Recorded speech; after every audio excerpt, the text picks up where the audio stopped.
Times news मध्ये आपले स्वागत आहे। पाहूया शहरातल्या ठळक घडामोडी। बदलापूरचे आमदार किसन कथोरे यांनी कुख्यात गँगस्टर एजाज लाकडावाल्याला माझ्या हत्येची सुपारी दिली। मंगळवारी आयोजित पत्रकार परिषदेअंतर्गत अंबरनाथमधील नामवंत उद्योजक विश्वनाथ शेठ पनवेलकर यांचा आमदार कथोरेंवर गंभीर आरोप। आर्थर रोड मध्ये बंद असलेल्या कुख्यात गँगस्टर एजाज लाकडावाल्याच्या माध्यमातून बदलापूर पश्चिमेकडील पोलीस स्टेशनला पाठवण्यात आलेल्या पत्राच्या अनुषंगाने 2023च्या शेवटी मुंबई सत्र न्यायालयाच्या पेशी अंतर्गत काही अज्ञातांनी भेट घेत बदलापूरचे आमदार किसन कथोरे यांच्याशी व्हिडिओ कॉल करीत सदर संभाषण झाल्याचा आरोप केल्याचे पनवेलकर यांनी एका इंग्लिश दैनिकाच्या माध्यमातून येणाऱ्या बातम्यांच्या अनुषंगाने स्पष्ट केले। बदलापूर स्टेशन जवळील असणाऱ्या जमिनीच्या वादातूनच आमदार किसन कथोरे यांच्या माध्यमातून कुख्यात गँगस्टर एजाज लाकडावाल्याला हत्येची सुपारी दिल्याचा गंभीर आरोप यावेळी उद्योजक पनवेलकर यांनी केला। तसेच यापूर्वी देखील दिवसाढवळ्या त्यांच्या कार्यालयात फायरिंग देखील झाली होती।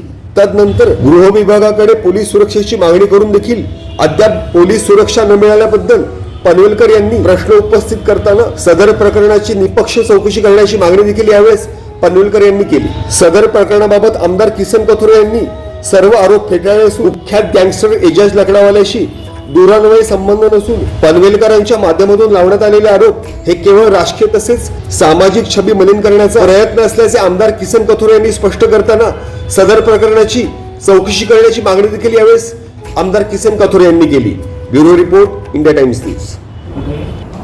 9 तारखेला जे पत्र दिले आहे आमच्या मार्फत ते 9 तारखेला पुन्हा एक रिपीट करू इच्छितो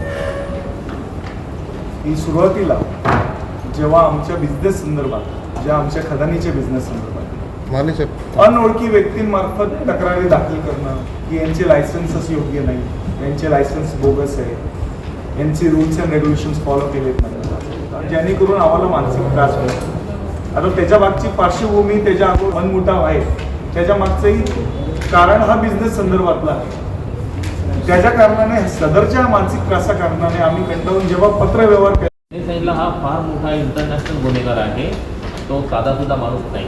त्यावेळेला अक्षरशः आम्हाला काम कुठून अटॅक यायची तयारी होती।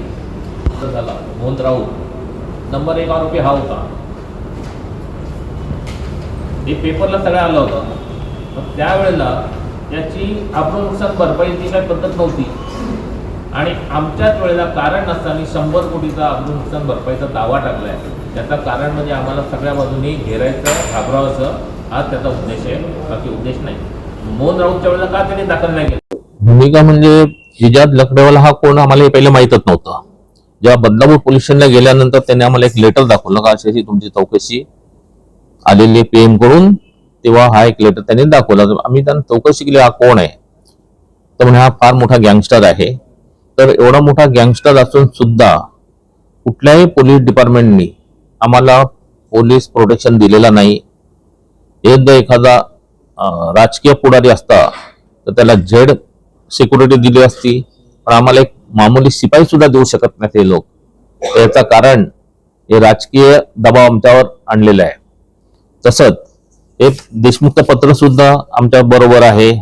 नंतर पोलिसांनी चौकशीसाठी लेटर पाठवलेलं आहे सेंट्रल जेलला, त्याचाही प्रूफ आहे। नंतर आता म्हणजे ही मुंबई मिररला बातमी आलेली आहे। तर या सगळ्या याच्या बाबतीत आम्ही एवढे हवालदिल झालेले आहे का माझी बोलण्याची सुद्धा शक्ती राहिलेली नाही तुमच्याशी, एवढा आम्ही टेन्शन मध्ये आलेलो आहे। आम्हाला घराच्या बाहेर सुद्धा निघता येत नाही अशी परिस्थिती झालेली आहे। सगळे धंदे माझे आता भकास होण्याचा टाइम आलेला आहे, कारण मी जर बाहेर गेलो तर मला खलास केल्याशिवाय राहणार नाहीत हे 100%।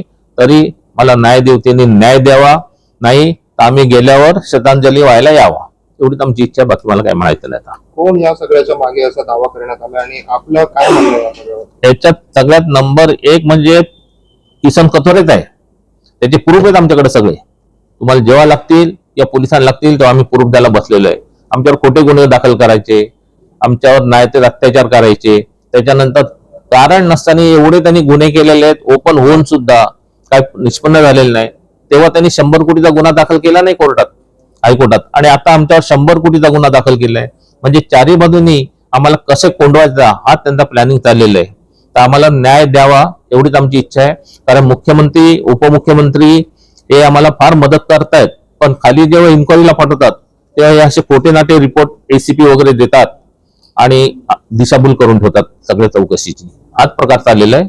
बाकी दुसरं काय आता माझी बोलायची इच्छा पण नाही जास्त. पोलिसांना आपण काय आवाहन करायला सगळ्या प्रकरणानंतर, विशेषतः सीपी आणि इतर स्थानिक पोलिसांना? आम्हाला न्यायच मिळत नाही अजिबात कुठल्या बाबतीत.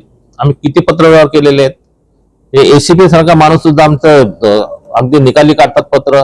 आम्ही जेव्हा डीजींकडे गेलो, डीजीने सांगितलं ताबडतोब आम्हाला चौकशी पाहिजे या बाबतीत. अशी कुठे नाटी चौकशी करतात आणि पाठवून देतात आणि दिशाभूलच करतात ते वरिष्ठांची.